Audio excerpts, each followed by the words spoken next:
तृतीय सध्या याकेचा पुत्र आगुर ह्याची वचने म्हणजे देववाणी. त्या पुरुषाने म्हटले, हे देवा मी स्वतः कष्टी आहे. हे देवा मी स्वतःला कष्ट दिले आहे. मी क्षीण झालो नाही. मला मनुष्य म्हणून आहेत का मी मूढ आहे. मनुष्यात समज असते ते माझ्यात नाही.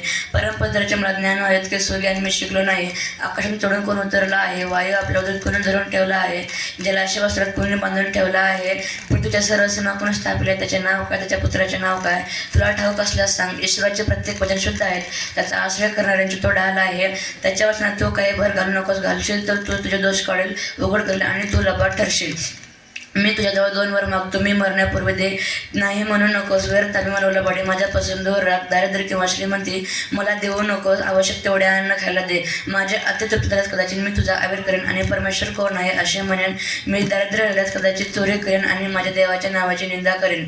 चाकराची चुगली त्याच्या धनाजवळ करू नकोस. करशील तर तो तुला शिवाशाप देईल आणि तू अपराधी ठरशील. बापाला शाप देणारा व तुला आशीर्वाद प्राप्त व्हावा असायला न म्हणणारा अशा लोकांचा एक वर्ग आहे. आपला मत धुतलेला नसता. आपल्या मते स्वतःला शुद्ध समजणारा असा एक वर्ग आहे. ज्याच्या दृष्टी कधीतरी उंच व ज्याच्या पापण्यावर चढल्या आहेत असा एक वर्ग आहे.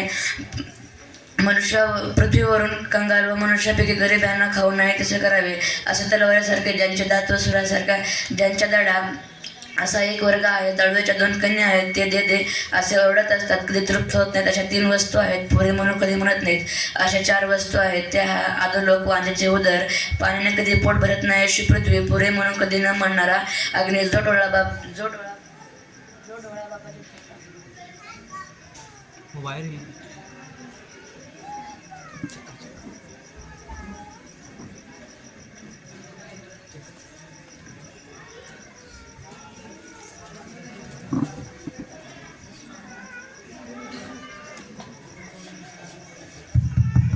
जो डोळा बापाच्या तटा करतो, आईच्या ऐकणे तुच्छ मानतो, त्याला खोऱ्यातील डोंकावळे टोचून बाहेर काढतील. त्याला गिधाडांची पिल्ले खाऊन टाकतील. 3 गोष्टी माझ्या समजा पलीकडे आहेत. 4 मला कळत नाहीत.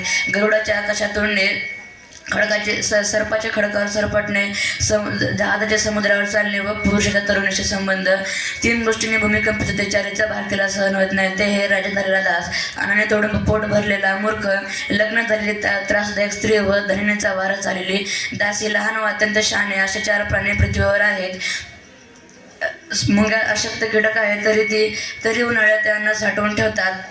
ससा सशक्त प्राणी आहे तरी ती खडकात वेळे तयार करतात.